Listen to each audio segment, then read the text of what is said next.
Hello बच्चों, चलिए प्रश्न को पढ़ते हैं। यहाँ पर लिखा है 256 हर्ट्ज आवृत्ति वाली ध्वनि तरंग की चाल एक माध्यम में 330 मीटर पर सेकंड है। उसी माध्यम में 512 हर्ट्ज वाली आवृत्ति वाली ध्वनि तरंग की चाल कितनी होगी, ये हमें बताना। बच्चों, 4 विकल्प दिए गए हैं, सही विकल्प का चयन करना है।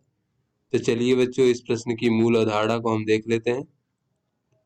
तो यहाँ पर बच्चों हम देख लेते हैं कि जो तरंग की चाल बराबर क्या होती है। बच्चों, तरंग की चाल v बराबर होता है आवृत्ति न्यू गुणे लेमडा, जहाँ पे बच्चों लेमडा ये हमारा तरंग दैर्ध्य है। तो ये बच्चों हमारा माध्यम पर निर्भर करता है। बच्चों, तरंग दैर्ध्य का मान माध्यम पर निर्भर करता है।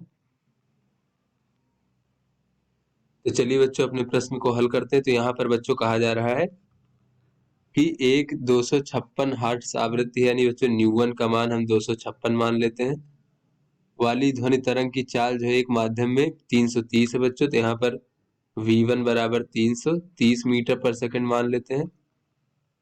फिर बच्चों कहा जा रहा है कि उसी माध्यम में 512 हर्ट्ज आवृत्ति वाली, यानी कि न्यू2 का मान 512 हर्ट्ज है। तो बच्चों उस माध्यम में ध्वनि की चाल v2 मान लेते हैं, वो हमें ज्ञात करना है बच्चों।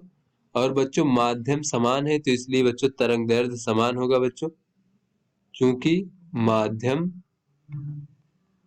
समान है,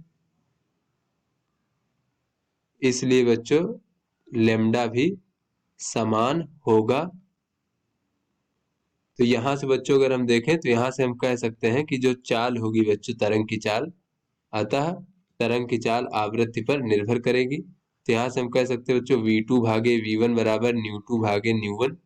बच्चों न्यू2 का मान 512 हर्ट्ज है और न्यू1 का मान 256 हर्ट्ज है, तो इसका मान हो जाएगा 2, यानी v2 बराबर बच्चों 2v1, और v1 का मान 330 मीटर पर सेकंड है, तो v2 बराबर हो जाएगा 660 मीटर प्रति सेकंड। इस प्रकार से तो अतः बच्चों जो हमारा विकल्प है ए विकल्प, ये हमारा सही विकल्प है। तो आशा करते हैं आपको समझ में आ गया होगा। धन्यवाद।